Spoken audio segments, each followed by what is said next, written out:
Bonjour, bonjour à tous et à toutes. Le sujet de cette semaine à partager avec vous, je l'intitulerai J'accueille ma vulnérabilité, et quand j'accueille ma vulnérabilité, c'est la porte de mon changement. Je vais m'expliquer, c'est-à-dire qu'en fait, tant que je n'accueille pas quelles sont mes zones vulnérables, pas dire faiblesse ou défaut, non, quand j'accueille ma vulnérabilité, là où je suis à la limite de ce que je peux accueillir, accepter, vivre, le trop-plein, ça c'est le truc de trop. Là, j'accueille ma vulnérabilité. Je dis que ça suffit. Là, c'est terminé.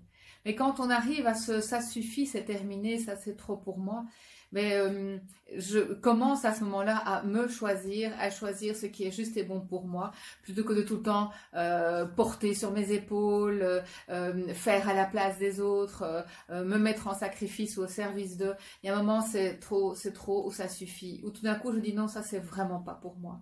Ça, c'est pas me respecter que de faire ça. Ça, ce n'est pas d'être bienveillant ou doux ou douce avec moi que de dire oui encore à cette chose-là, à cette personne-là ou à cette relation-là. Quand j'accueille ma vulnérabilité, là où ça va me blesser, là où ça va aller à l'encontre de qui je suis, là où ça va aller mettre du sel, vous voyez, sur ma blessure, je dis stop, stop, c'est terminé. Et dès l'instant où j'accueille, j'accepte et je me mets au service de ma vulnérabilité, le changement opère.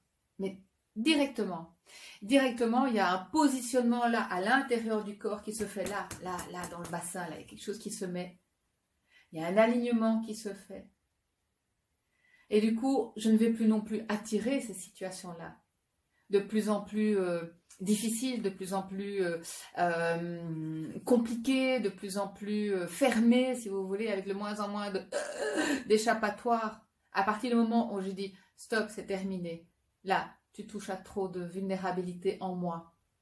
Je dois me préserver. Je me choisis. Je me choisis.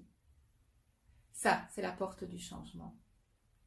Après, c'est certain qu'on a souvent besoin d'un accompagnement pour pouvoir encore mieux se positionner, le mettre dans la parole et dans les actes. On en parle. N'hésitez pas.